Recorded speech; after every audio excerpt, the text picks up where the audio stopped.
Hello everyone, this is Ankush from DeepWord, and this is just going to be a quick tutorial on how to add a domain name to your custom share page.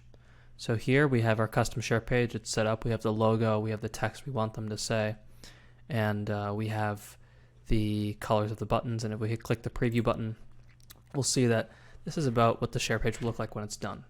But we want to add our domain name here. So how do we do that? Well, it's very simple. Here we have the domain DeepWordCo.com, so a little domain that we bought just for this testing purpose and to verify that this is currently working.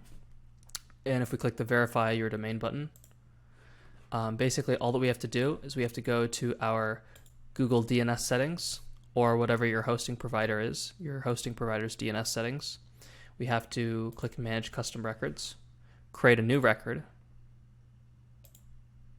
and now all that I have to do is enter this information into our DNS settings.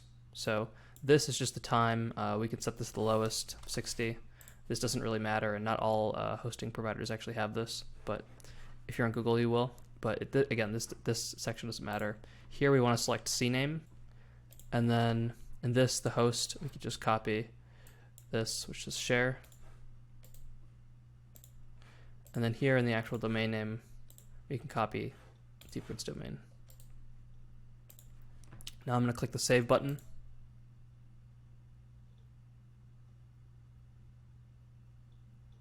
And once this is saved, we can go back to DeepWord to verify the domain. So I'm going to click this verify button. And success. Our domain has been successfully verified.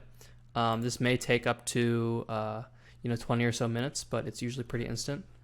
I'm going to click the submit button, and then we can go to the campaign to actually test this out. So here we have some videos generated for the campaign. If I click on any of these share links and I enter it, you all will see that this is our share page. And look at that, DeepWordCo.com. It's the logo that we bought here for this, and it is indeed showing here. And of course, if you have an SSL certificate for your domain, we don't have one set up, but if you have one set up, it'll show that it's secure. And it's basically a full share page, custom domain, custom logo, custom text, custom buttons. Everything is custom. So yeah, thanks everybody. It's been Ankush from DeepWord. Just a quick tutorial on how to add your CNAME URL to your DNS settings for DeepWord. Thanks and have a great day, everybody. Happy creating.